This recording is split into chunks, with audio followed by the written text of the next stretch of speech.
when the things you seek have been lost to time, look no further. We can go get them. We're Murphy's Inc. Murphy's Inc. is not responsible for any time paradoxes, historical retaliations, or other risks related to the delivered artifact. Any questions regarding the company's liability or tax information will be answered in time.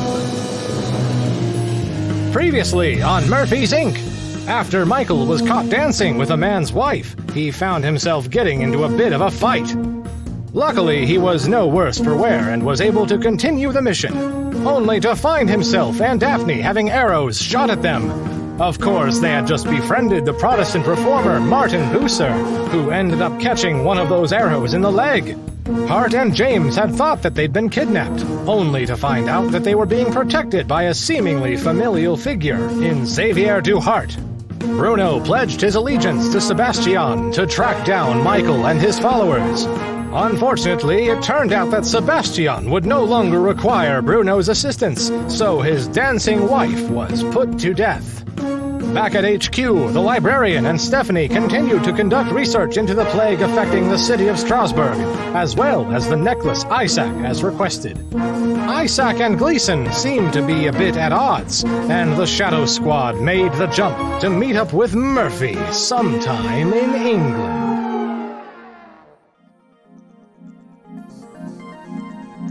Historical figure file number 67000FR, Xavier du Hart.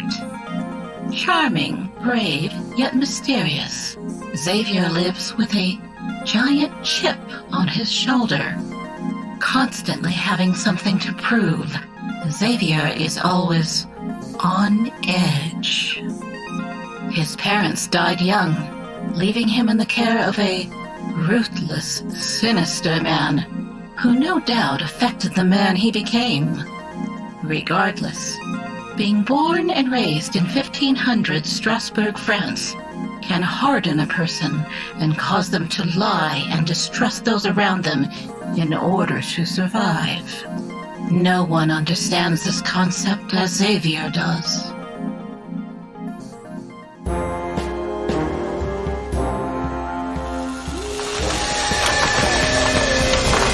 Please, what did you do? Isn't it a little bit early for you to be screwing something up? I haven't done anything. I came in here this morning and the machine was making all this noise. This isn't even half as bad as it was earlier. Well, I came to see you because I wanted to know why you would approve of Isaac taking additional clothes out of my reserve. I have no idea what you're talking about. And frankly, right now is not the time. I'm sorry, Gleason, but at least 5 of my finest outfits, some men's and some women's, circa the early 19th century, have disappeared, and I would like to know why. Philippe, I don't know anything about this. However, I have a meeting with Isaac later today, and we'll ask him all about your clothes. Now please, leave me to figure out what is wrong with this infernal machine.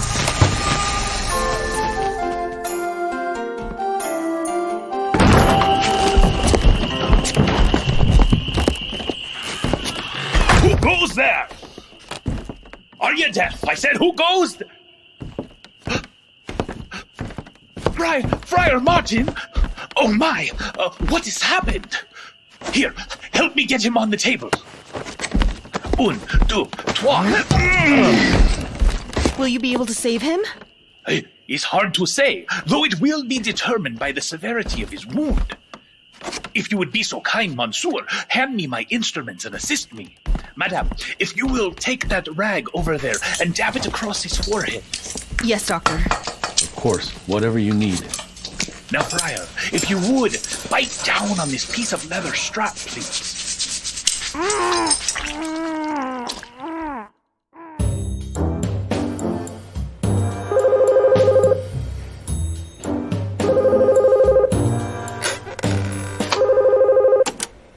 Thank you for calling Murphy's Incorporated. This is Isaac. Isaac, we're on location, and Murphy is nowhere to be found. Did you give me the right location? Your coordinates are correct. However, the chief will no longer be meeting you at this location. It would have been nice of you to tell us this earlier. We've been sitting here for 3 hours. The decision was not mine. Your itinerary was slightly altered to maximize efficiency. It is almost time for you to get your boarding passes. Boarding passes? Where are we going now? You will be traveling to New York by ship. You will have a little over 4 days to find and secure the Eye of Norn. Where's our new rendezvous location? You will travel 12 3/4 kilometers south-southeast and meet at the White Star Line dock. What vessel will we be boarding? The Titanic. The Titanic? Are you insane? First, you must find the Eye. If you complete your mission early, you'll be free to enjoy the rest of your time there as if it is a vacation. Just be sure to come back before 2 in the morning, otherwise it may be too late. What kind of joke is this? I swear, Isaac, if you're messing with me... I suggest you focus on your mission rather than idle threats. You and the Chief will be monitoring the others from first class. 3 of your agents will be in second class.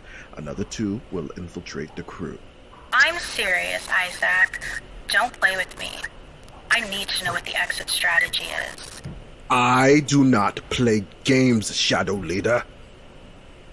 If you have any other queries, please refer them to...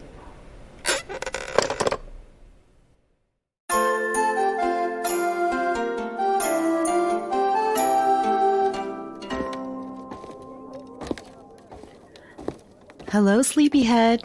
Have a nice nap? Where am I? We took you to the physician's house as you asked. He removed the arrow from your leg.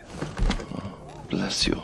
You've lost much blood, so you may be frail for the next few days, but the surgery proved successful. Thank goodness your friends here brought you in when they did. Otherwise, Völur's men would have finally succeeded in my demise. You seem to know who shot you. Of course. Why would their men want to kill you? Because my teachings are a threat to not only the Völur's power, but that of their Catholic Church as well. Their men are ordered to watch over me whenever I hold meetings at the tavern, which they stake out behind. Should I ever exit the establishment from the back and enter into their sights, they had fire upon me. I'm so sorry, Herr Bucer. If I had known, I would never have forced you to come with us. You mustn't trouble yourself over it. It was bound to happen sooner rather than later. I can promise you that. Martin? Martin, are you okay? It would appear he needs more rest. Forgive me, Doctor, but in our haste we forgot to properly introduce ourselves. We are theologians from abroad. We met Herr Bucer at the tavern across the street from the town square. I'm Michael, and this is my wife, Daphne. Ah, la gloria suprema. I have only fond memories. Well, it's nice to meet you both. I am Dr. Jacques Monet. Please, have a seat and tell me what brings you to the great city of Strasbourg.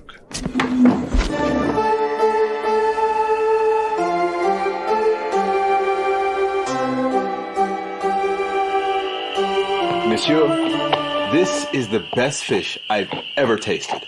Have you never had fish cooked over a fire before? Nope, this is the first time. I kind of wish I had tried it back when my dad and I went on fishing trips when I was younger. Is something the matter? Did I say something wrong? No, you did nothing wrong. You two are so comical is all. The way you talk. It's as though you came from another time entirely. Isn't that noticeable? Stop talking. Dear gods, forgive me. I didn't mean to imply you are actually Völur or any nonsense like that. So you don't think we're Völur? You two? Not even close. If you were, then Josephine would have conjured a string of fish instead of catching them, wouldn't she? And you, good man, would have blinked and set that tent up, rather than spending nearly half the night putting it up. Right. Yeah. Well, I don't know about you two, but I'm turning in. Good night. See you on tomorrow. Bright and early, good man. It's so peaceful here. Quiet, even in the city. That's one way to put it. Is this tranquil where you are from, Josephine? Not even close. But it's my home, regardless of how good or bad it gets. Xavier, would you mind if I asked you a question? Sure, go ahead. Your stationery, the plates, and the silverware with your family seal. Where did you get it? I mean you no offense, but I've never heard of a peasant farmer owning such fine specimens. You are very astute, madame. I knew one day someone like you would catch on. You are right. It is abnormal for a person of my status to have such finery in his possession. For your sake, all I can tell you is they were a gift.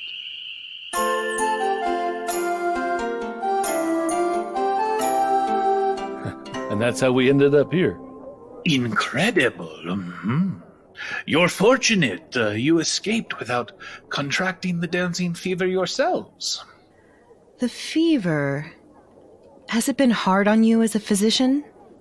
It is nothing new.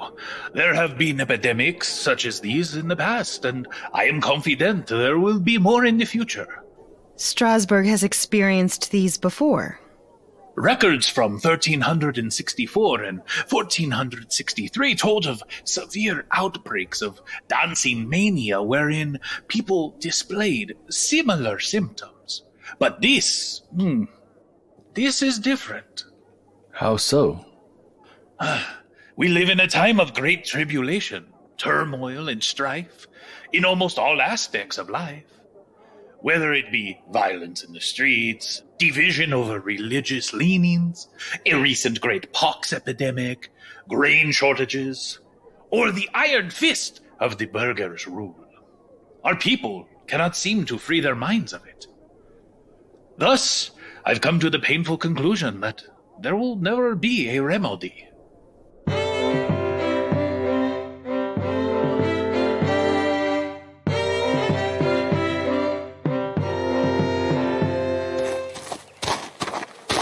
The cathedral is the other way, Your Grace.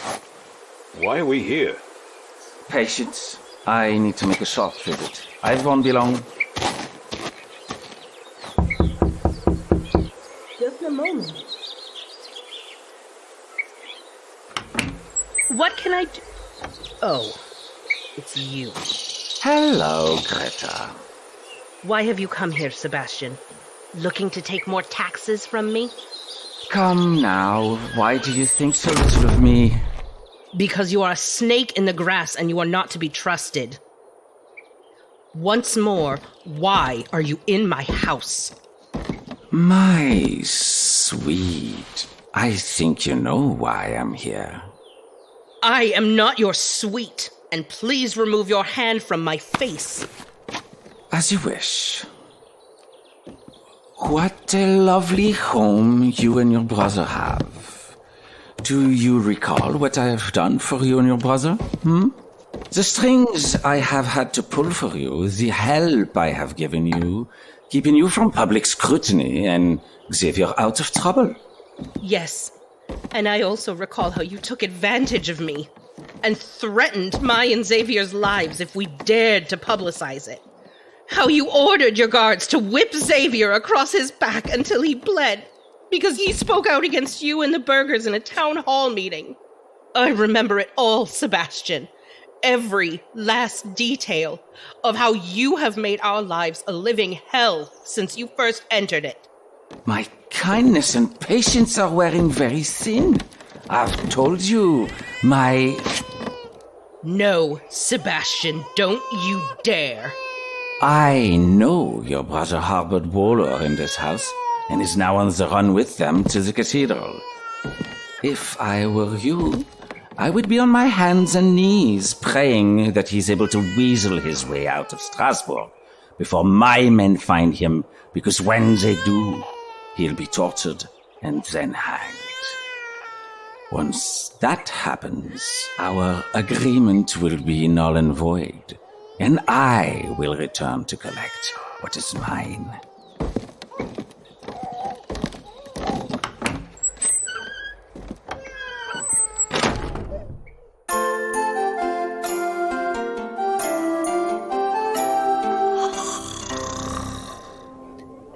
Thank you, Dr. Monet. We will never forget what you have done for us, or for Herr Bucer. I second that notion. Thank you again, Doctor, for everything. Glad to help. It does my heart good knowing, and I am certain the friar feels the same, that there are still good-hearted people left in this cruel world who seek to help others and not destroy them. I do concur indeed. Herr Martin, so good to see you awake. How did you sleep last night? Are you feeling any better? Let the man breathe for a bit, will you, Death?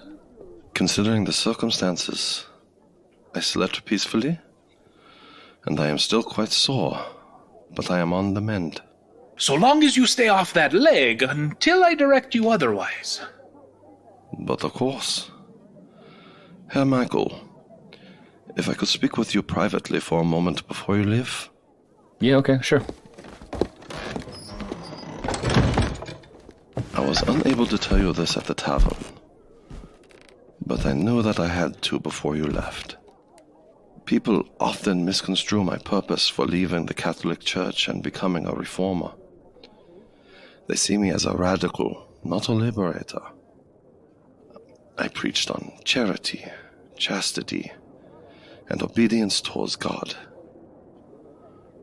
However, I did so on the streets of Strasbourg, not confined within the perimeters of the church. Crowds would gather at the square to hear me preach of these things, and would pay graciously to the church for me doing so. Then I heard a man speak against everything I thought was true and just. And that man was Martin Luther? Correct. But don't misunderstand what I am telling you. I do not hate Catholics. It is only my heart's desire for them to see the truth as I did, and for them to take that truth and deliver it to the masses for the common good, which is to say, I want to give you this. It's called the gift from the beyond. This was the necklace I wore when I was a monk. The idea was that if you wore the necklace while at the altar, the Holy Spirit would be summoned, which I now recognize to be false. There is another just like it in circulation that I had made in the event anything should happen to this one. The duplicate. Do you know where it is? Unfortunately, no. I had been in the market a few days ago, praying over those afflicted with the dancing mania, and someone stole it from my satchel. Do you have any idea why they stole it from you? I have a reason in mind, yes. The back of the necklace opens up, see? And nestled in the pocket is a vial of blood. Extraordinary. What's the story behind it? It's a rather long one, and I'm afraid you won't have much time for me to tell it. But I can tell you this.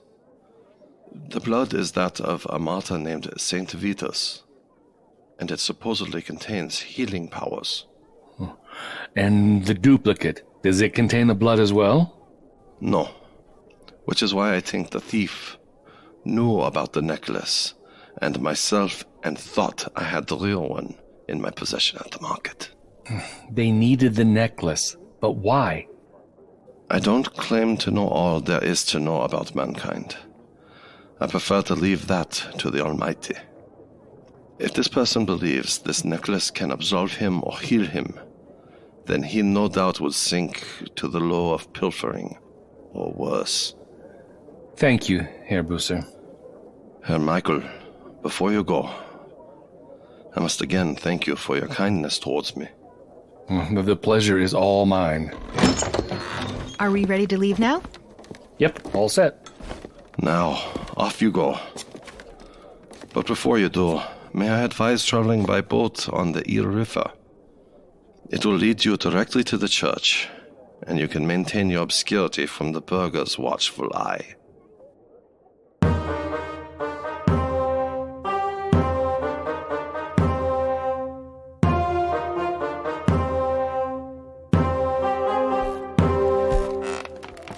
I plead at the mercy of the council to listen to me.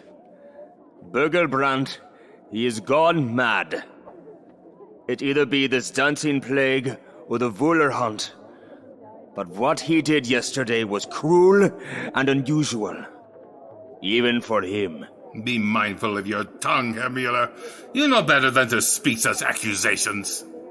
What on earth could he have done to prompt you to consider him mad? He had my wife hanged. No trial, no warning, no nothing. They just strung her up and let her fall. Your wife was ill with a dancing fever, yes? She was. A mercy killing, I'm sure. Hear, hear. Burgelbrand did what he knew was best for her. He always knows what our people need. A mercy killing, was it now? Can either of you tell me what mercy is?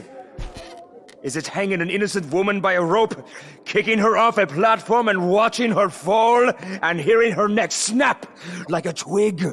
Are you quite finished? If so, we would appreciate your leaving the premises. I don't know why I came here. But I would like to thank you for helping me see the light. Herr Michael is not the monster I thought he was. Nor is he even a monster. He is not my enemy. You are.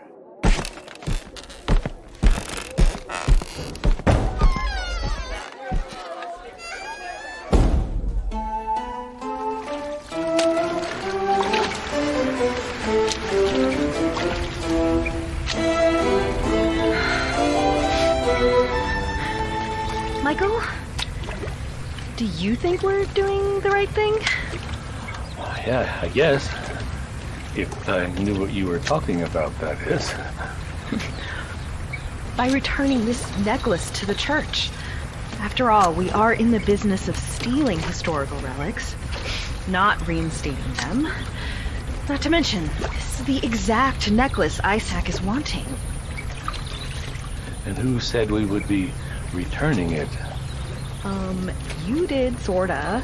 Before we left Dr. Monet's house, you said we needed to bring it to a priest, Johann, at the Strasbourg Cathedral, because Martin told you it contained blood with healing powers. I only framed it that way because I didn't want Martin to hear my actual plan. But I think he may have been onto a cure-all for the dancing plague. I don't know if this blood has the ability to heal or not, but if it does... I get it.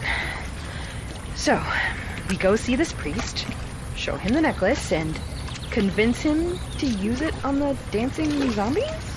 Mm-hmm. And then we'll find Hart and James and get the heck out of here. What about Isaac? We were unsuccessful in locating the necklace. Right. And if the blood isn't a remedy? Well, then we'll search for Hart and James and get the heck out of here with the necklace. Well, we made it to the port. We'll dock and then we'll walk to the church. It's only about a mile from here. Aye, aye, Captain.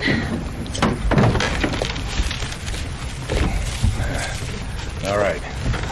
That should do her. Ready? Ready.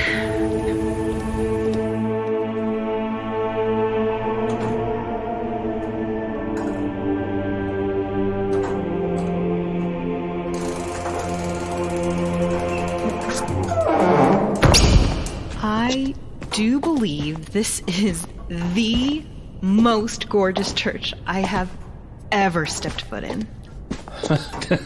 Daphne, this is the only church you've ever stepped foot in. Still, its beauty is bringing tears to my eyes. And do you hear that? It sounds like a clock ticking, and I didn't even know churches had clocks inside them. That is no ordinary clock, madame. That is an astronomy clock. You'll find it more useful for keeping a record of the lining of the stars than you will time. You must be Priest Johans? At your service. And you are? I'm Michael, and this is my wife, Daphne. We're theologians and friends of Friar Bucer. Friends of Bucer? There's a frightening thought. If he has sent you to procure ceremonial oil, then he has sadly mistaken. No, nothing like that, though he did recommend we see you. Do you know anything about the legend attached to this necklace? The friar didn't go into much detail, but he said you could tell us everything we needed to know. Quite well, actually. But first, tell me what you know. What has Bucer told you about it? Well, he told me the necklace was from when he was a monk and that, well, all the monks had one. And that the necklace contains a little vial of blood, which apparently possesses healing powers. Ah, yes. The blood of Saint Vitus. Please, take a seat. Have either of you ever heard the story of Saint Vitus? No. Saint Vitus was born in Sicily in 290, in the small village of Mazzara del Vallo. His father despised his faith in Christ, but Vitus was relentless and he rebelled. He fled with his tutor to Lusania, where his troubles would really begin. Emperor Diocletian's son had been possessed by a demon, and Vitus was called upon to exorcise the demon. This proved successful, but the boy still proclaimed Christ. So Vitus and his tutors were tortured until death. Vitus was boiled alive because of his faith, but it wasn't over. He survived his torture for 3 days, at least. Many say he lived because his faith in Christ never faltered. But what they forget is he had been praying with this necklace in his hands when the Romans came and put him in the pot. He was only 12 years old. How did his blood wind up in the necklaces, then? Legend has it, when word that St. Vitus had survived such monstrosity, the Pope himself had requested the blood be let from his body, as the blood seemed to possess healing abilities. Do any of your parish members believe in the legend of St. Vitus's blood? There are many factions within the church who believe it, yes. One of my parishioners, a young man, became obsessed with it. He wanted to learn more about it and became so determined to find the necklace to the point where I had to ask him to leave this parish until he relieved himself of such foolish delirium. And this disillusioned parishioner, who was he? Xavier du Hart.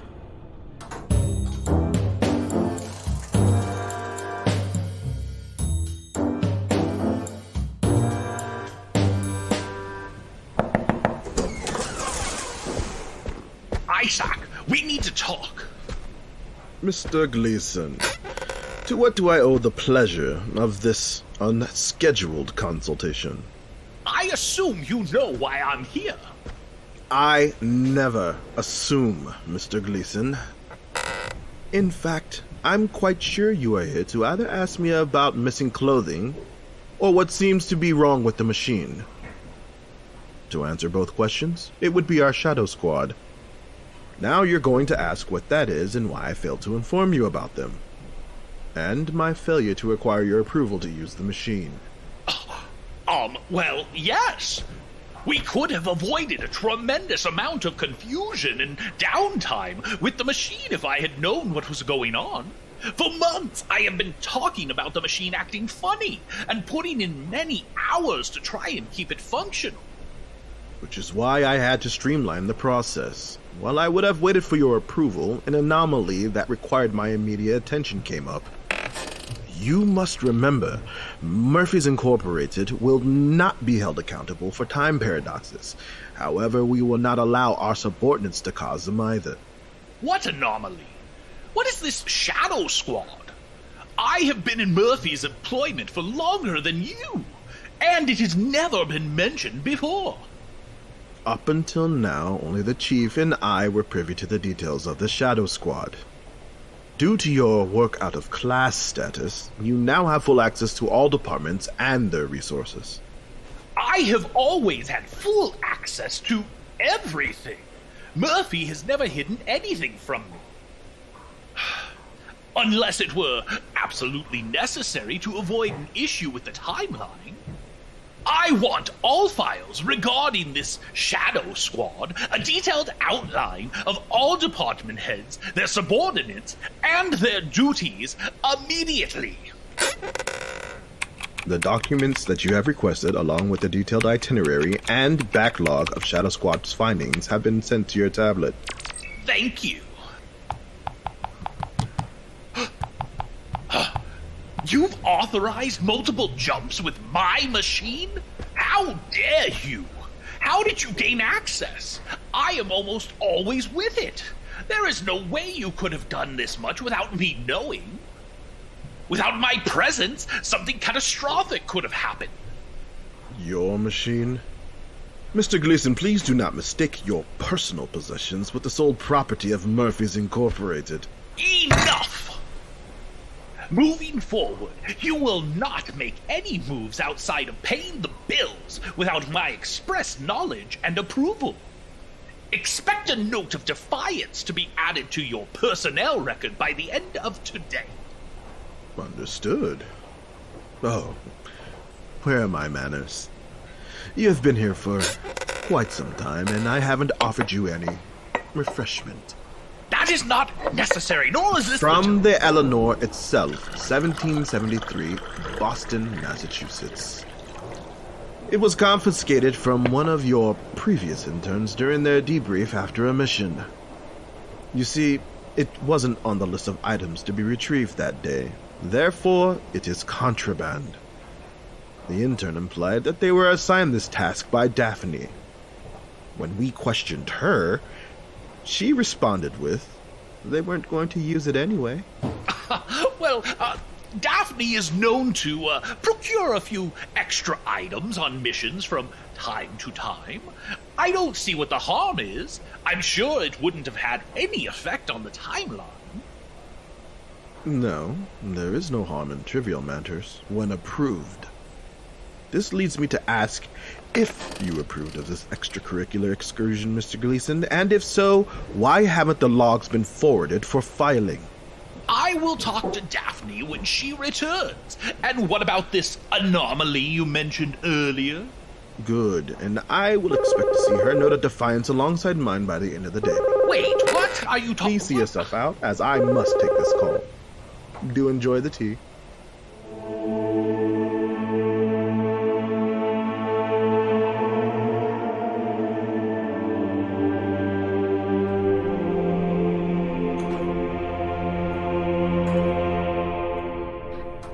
Was Xavier sick or injured?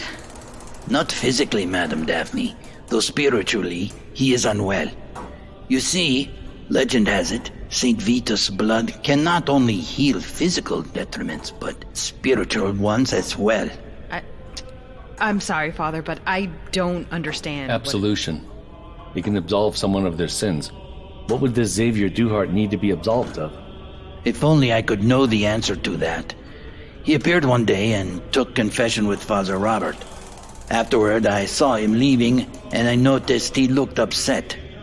Did Father Robert ever tell you what Xavier had confessed? Unfortunately, confession is kept completely secret. Even if I had wanted to pluck the truth from Father Robert, I could not.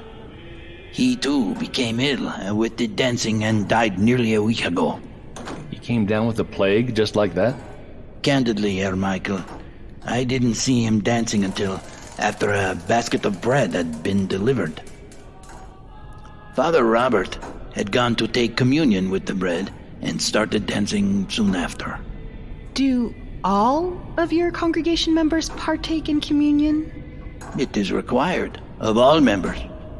Do you know how many parishioners partook in communion after the bread was delivered? I don't know the exact figures, but in my estimations, I'd say all of them, except one. Josephine, James, we've arrived at the cathedral. Huh. And in one piece, too. Xavier, it's the most charming, magnificent sight I've ever laid eyes on. It is, isn't it? I'm sorry to interrupt your tour, but this little game of yours has come to an end. You... Guards, seize them. No! Let go of me! Unhand them! At once! Oh, look who we have here. Xavier, my old friend. So good to see you. Do you hear that? Sounds like someone is screaming for their life outside the church doors. It does. Come on, let's go check it out.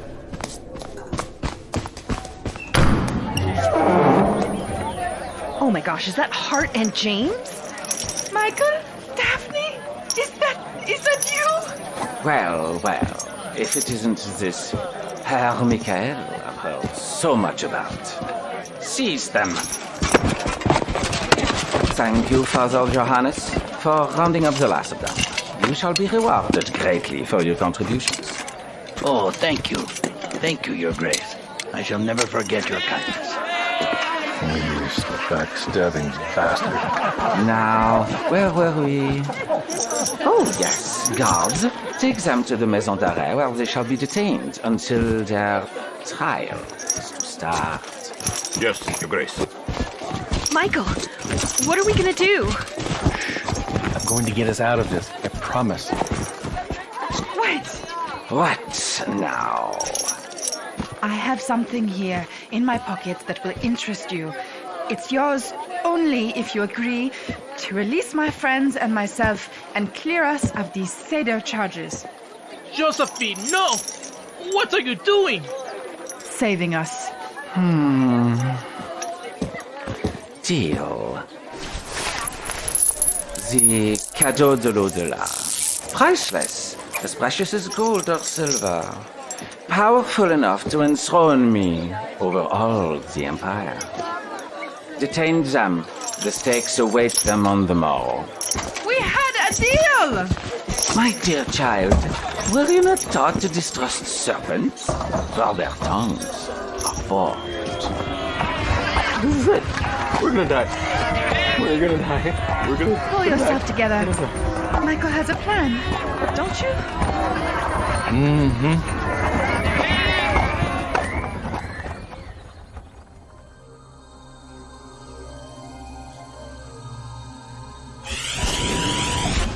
Oh, joy! What do we get to discuss today? Sex? Drugs?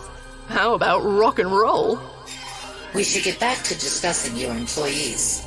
I will let you choose who we talk about. Well, if that's the case, I say we talk about Hart. Hart? Oh yes, Josephine, correct?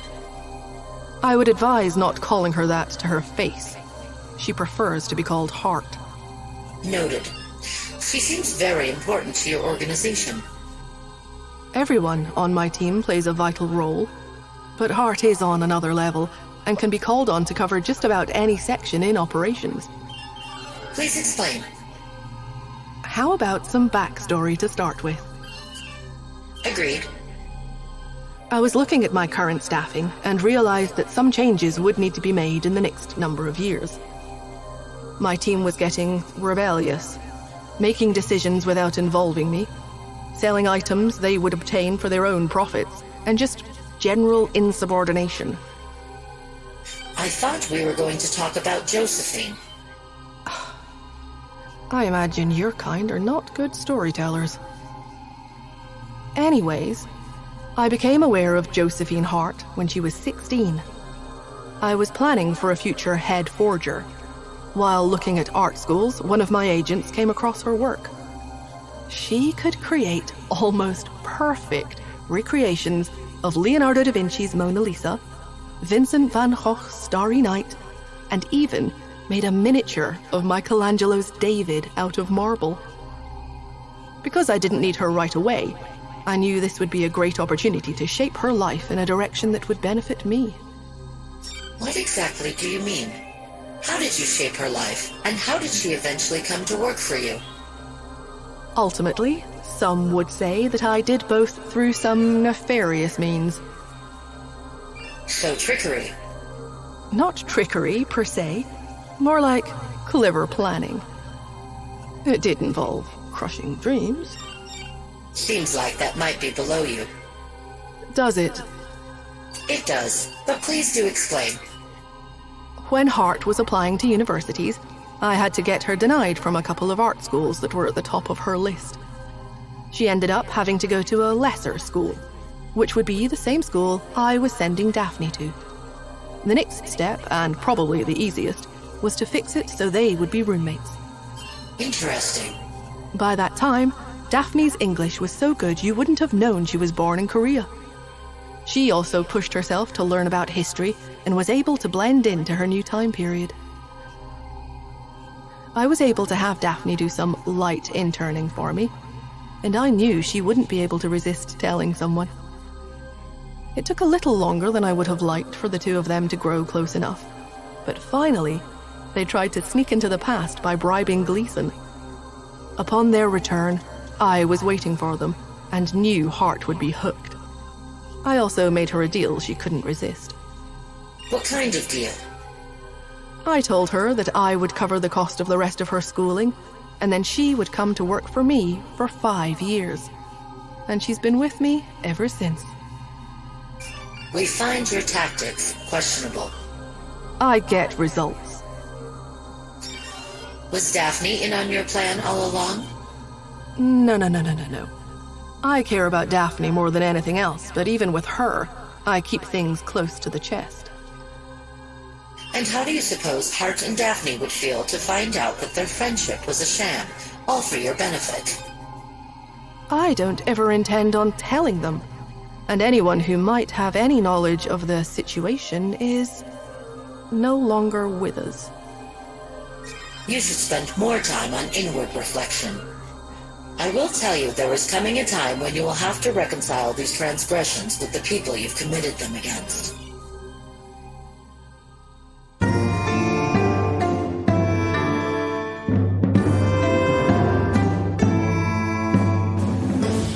This episode was written by Ashley Dean, James Devereaux Lewis, Tyrus Rayner, and Mark Helton.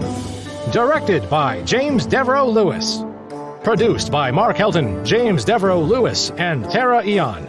Audio editing and effects by Joe Bly with Kiana Music. Original music by Louis Palfrey.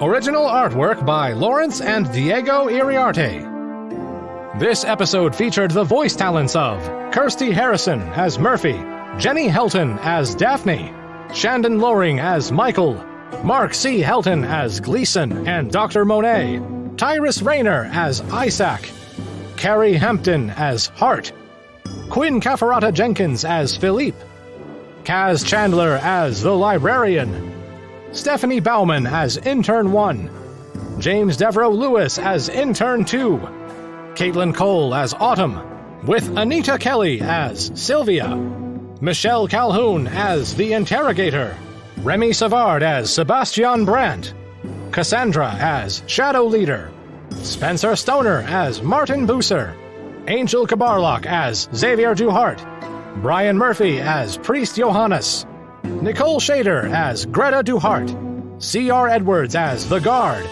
Frank Riley as Burger Number 1, R. Mike Kelly as Burger Number 2, Greg Zema as Bruno Muller, and I'm Connor Howard, your announcer. This series is developed and proudly produced by 97 to Now Productions. For more information about the show, please visit our website. Tune in next time as Murphy's Inc. continues.